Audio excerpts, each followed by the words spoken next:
So I've been looking forward to announce this for quite some time now. Active Feature Team is breaking out into vehicles. I'm aware that sounds a little odd. Give me a sec to explain. So Active Feature Team traditionally has numerous irons in the fire, some very large, some small.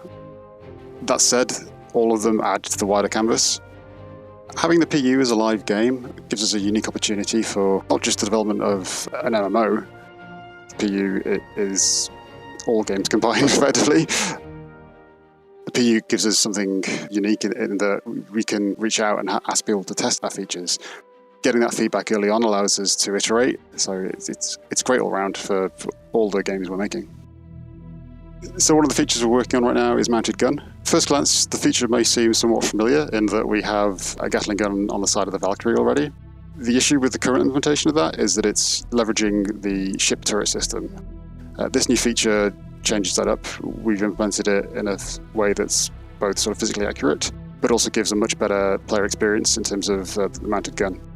So there are two modes with Mounted Gun. There's what you'd consider the ready state, where you're just holding the grip as if you had a weapon in a stocked mode. We didn't want to give the impression or the feel of the gun being bolted to the front of the camera, so there's a definite sense of weight and a slight delay in the direction that your gun points to with your character catching up. In addition to that, though, we have ADS mode, which you'll be familiar with just FPS shooters in general and Star Citizen with FPS weapons. That gives more finer control, and obviously you're zoomed in, you're looking down the barrel of the weapon. So the first iteration, we're bringing you a Gatling Gun. That's going to be the only weapon available, which is convenient sort of ad hoc locations for you guys to give it a try and see what you think and give us feedback. Not just going to be Gatling Guns. The intention is to provide a wide range of weapons. So you're aware of how many weapons we have on our ships. Imagine that on a mounted gun. But moving forward, there's other restrictions to the feature we want to make. Possibility of locations, especially in Squadron and in Theatres of War, you're going to see them cropping up all over the place. So the sky's the limit in terms of the feature, I think. Another feature we're working on, and in fact we've been working on this feature for a little while now, is force reactions. And in this iteration, we're introducing staggers. Stagger really introduces just an extra layer into the combat experience. It's not something that's as disruptive as being knocked down, but it is something noticeable and visceral when you're shot, say, from a 50 cal pistol or a bearing shotgun. You're going to notice it and feel it. The intent has been to just flesh out the whole force reactions feature. We've now got a complete range of severities from being hit from shotguns, pistols, sniper rifles, etc. On top of that, ships make use of this, so it's no longer a case of a slight flinch or a fall in your arse. You can now stagger as a result of your buddy pilot ramming into the nearest station whilst taking off. Again, as mentioned, Active Feature Team is breaking out into vehicles, and I can excitingly announce that our first vehicle will be a cargo trolley.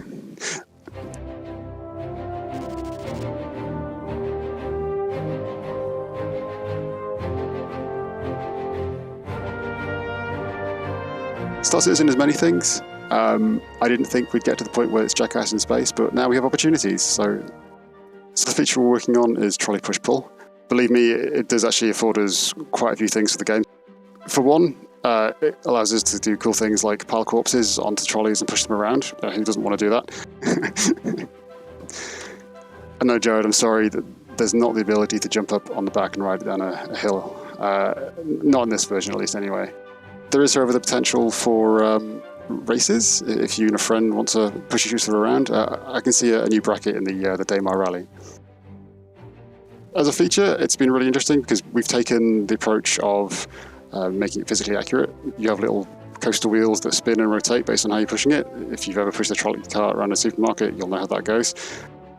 But it also expands our toolbox for the level designers. Imagine any FPS or third-person game without some sort of push block you can push around and climb on top of. Not for 3.13, but moving forward, the intent is to make use of them in various delivery missions and whatnot. And then beyond that, we'll see NPCs and players using them to sort of push cargo around. At a later date, that's going to be a key component in terms of your day-to-day life as moving things around with your ship. So that's three of the features that Active Feature Team are working on, coming to you soon in 3.13. It's gratifying to know that you're working on features that are not just for one game, but for also Squadron 42, Theaters of War, and the PU. And obviously, once you guys have had a chance to give feedback, it does open up far more possibilities for people putting videos on Reddit, which is obviously one of the reasons I'm making this game. The symbiotic nature of developing multiple games in simultaneous fashion means that testing for one is often testing for all. And through these new additions to Star Citizen, the same functionalities are also added to Theaters of War and Squadron 42. And if maybe shopping carts and mounted machine guns aren't your thing, note, ask Chris about shopping carts on mounted machine guns. We've got a sprint report for you full of environmental goodness. Let's take a look. Let's start things off by checking back in with the continuing development of ship-to-station docking, which, after passing its go, no-go last week, has now moved into the final art phase where teams will begin working on things like the final levels of detail, signage, and overall polish in the month ahead. Now, while this certainly looks great already, it has been, as is usual with any brand new workflow, a bit of a setup challenge to get the animations working just the way we'd like. But solid progress is being made, and the team looks forward to finishing this out with proper lighting and the big bulkhead doors in the coming weeks. The Planet Content team recently completed a sprint on a new type of harvestable being added to surfaces in the upcoming Alpha 3.13. The Degnus root is a microalgae that was first discovered in the shallow coastlines of Terra Prime. Now, although it is often used for cooking, Degnus can be most commonly found in medical products, thanks to its unique blend of nutrients. Astute followers of the public roadmap may have noticed the continuing polish of planets and moons in the Stanton system over the last several patches, and work continues with this look at recent efforts on Lyria, where the team never quite felt it hit the internal benchmark they were looking for, but with updates to both the materials and asset packs is now closer than ever before. They're also working on a return to the corals found around the oceans of Hurston that uses new scan data and includes fun additions like starfish, which I'm told will be sci-fi'd up a bit before release. Space starfish, coming at ya. It's also important to note that a placement pass is still pending, so none of this should be quite as dense when you see it in Alpha 3.13. Fingers crossed.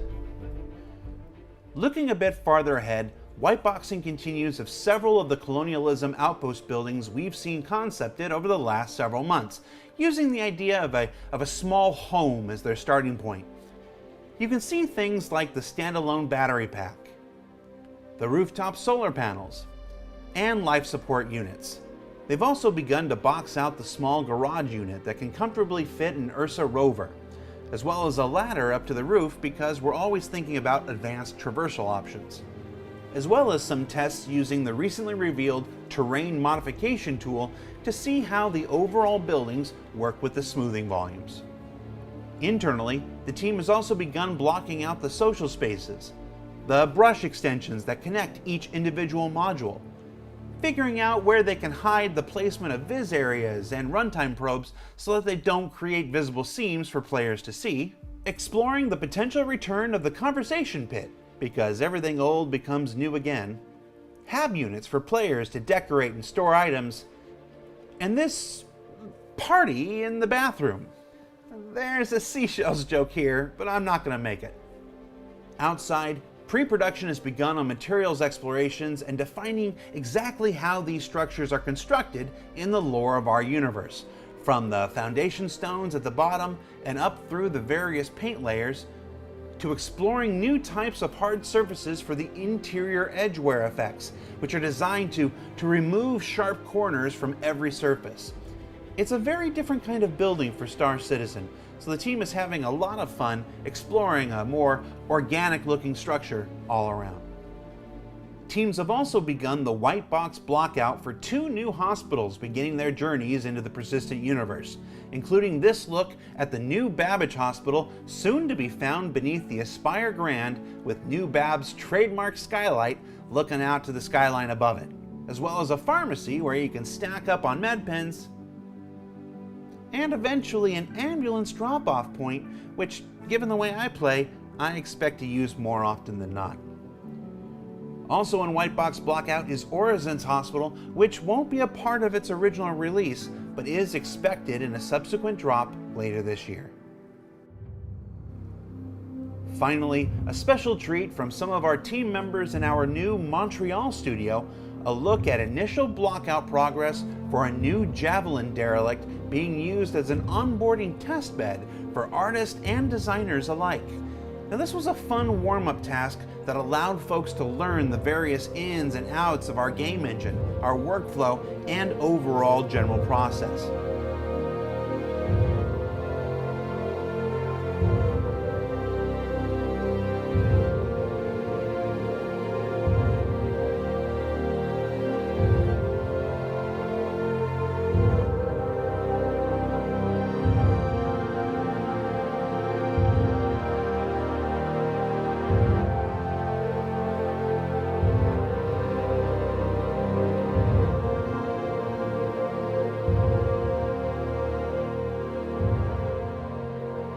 Now this was a fun warm-up task that allowed our new team members to learn the various ins and outs of our game engine, our workflow, and our overall development process. And it's delightful to see one of Star Citizen's earliest planet-side points of interest potentially evolve into so much more. Now while this was originally just a test, it has inspired everyone that's seen it to explore this idea further later this year. So what did we learn this week? Well, we learned that with staggers and mounted weapons and push-pull trolleys, oh my, the actor feature team continues to delight each and every patch. That there's always room for new harvestables.